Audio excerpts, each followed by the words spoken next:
After a long time, in the 3rd year, the word of the Lord came to Elijah. Go and present yourself to Ahab, and I will send rain on the land. So Elijah went to present himself to Ahab. Now the famine was severe in Samaria, and Ahab had summoned Obadiah, who was in charge of his palace. Obadiah was a devout believer in the Lord. While Jezebel was killing off the Lord's prophets, Obadiah had taken 100 prophets and hidden them in 2 caves, 50 in each, and had supplied them with food and water. Ahab had said to Obadiah, "Go through the land to all the springs and valleys. Maybe we can find some grass to keep the horses and mules alive, so we will not have to kill any of our animals." So they divided the land they were to cover, Ahab going in one direction and Obadiah in another.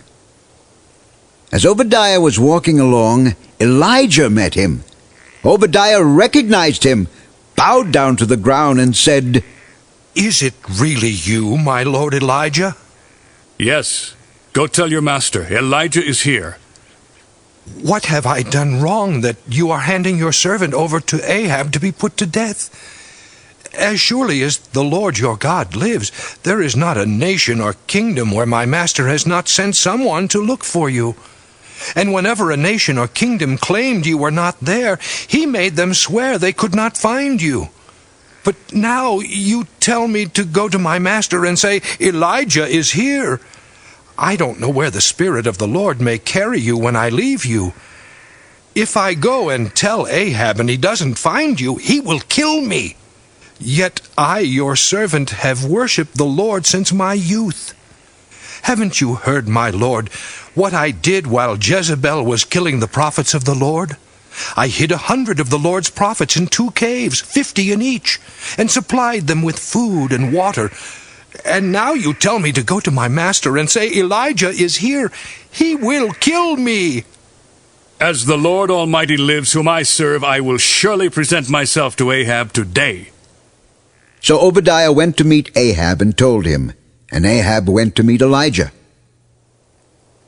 When he saw Elijah, he said to him, "Is that you, you troubler of Israel?" "I have not made trouble for Israel, but you and your father's family have. You have abandoned the Lord's commands and have followed the Baals. Now summon the people from all over Israel to meet me on Mount Carmel, and bring the 450 prophets of Baal and the 400 prophets of Asherah who eat at Jezebel's table." So Ahab sent word throughout all Israel and assembled the prophets on Mount Carmel. Elijah went before the people and said, "How long will you waver between 2 opinions? If the Lord is God, follow him. But if Baal is God, follow him." But the people said nothing. Then Elijah said to them, "I am the only one of the Lord's prophets left, but Baal has 450 prophets. Get 2 bulls for us. Let them choose one for themselves, and let them cut it into pieces and put it on the wood, but not set fire to it. I will prepare the other bull and put it on the wood, but not set fire to it. Then you call on the name of your God, and I will call on the name of the Lord, the God who answers by fire. He is God." Then all the people said, "What you say is good." Elijah said to the prophets of Baal, "Choose one of the bulls and prepare it first, since there are so many of you. Call on the name of your God, but do not light the fire." So they took the bull given them and prepared it. Then they called on the name of Baal from morning till noon. "Oh, Baal! Answer us! Answer us! Oh, Baal! Oh, Baal!" But there was no response. No one answered. And they danced around the altar they had made. At noon, Elijah began to taunt them. "Shout louder! Surely he is a god. Perhaps he's in deep thought, or busy, or traveling. Maybe he's sleeping and must be awakened."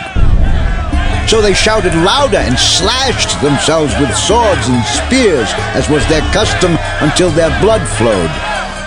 Midday passed, and they continued their frantic prophesying until the time for the evening sacrifice. But there was no response. No one answered. No one paid attention. Then Elijah said to all the people, "Come here to me." They came to him, and he repaired the altar of the Lord which was in ruins. Elijah took 12 stones, one for each of the tribes descended from Jacob, to whom the word of the Lord had come, saying, Your name shall be Israel.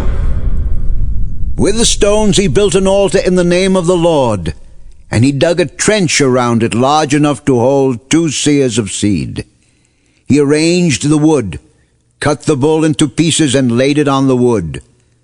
Then he said to them, Fill 4 large jars with water and pour it on the offering and on the wood.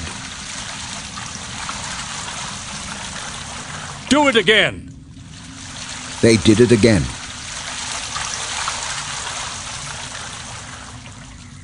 Do it a 3rd time. He ordered, and they did it the 3rd time. The water ran down around the altar and even filled the trench. At the time of sacrifice, the prophet Elijah stepped forward and prayed, O Lord, God of Abraham, Isaac, and Israel, let it be known today that you are God in Israel, and that I am your servant and have done all these things at your command. Answer me, O Lord, answer me, so these people will know that you, O Lord, are God, and that you are turning their hearts back again. Then the fire of the Lord fell and burned up the sacrifice, the wood, the stones in the soil, and also licked up the water in the trench. When all the people saw this, they fell prostrate and cried, The Lord, He is God!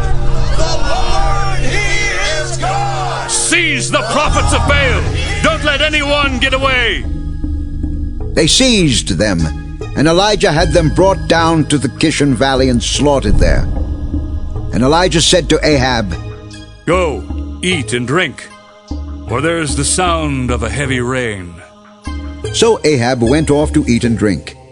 But Elijah climbed to the top of Carmel, bent down to the ground, and put his face between his knees. Go and look toward the sea. He told his servant. And he went up and looked. There is nothing there.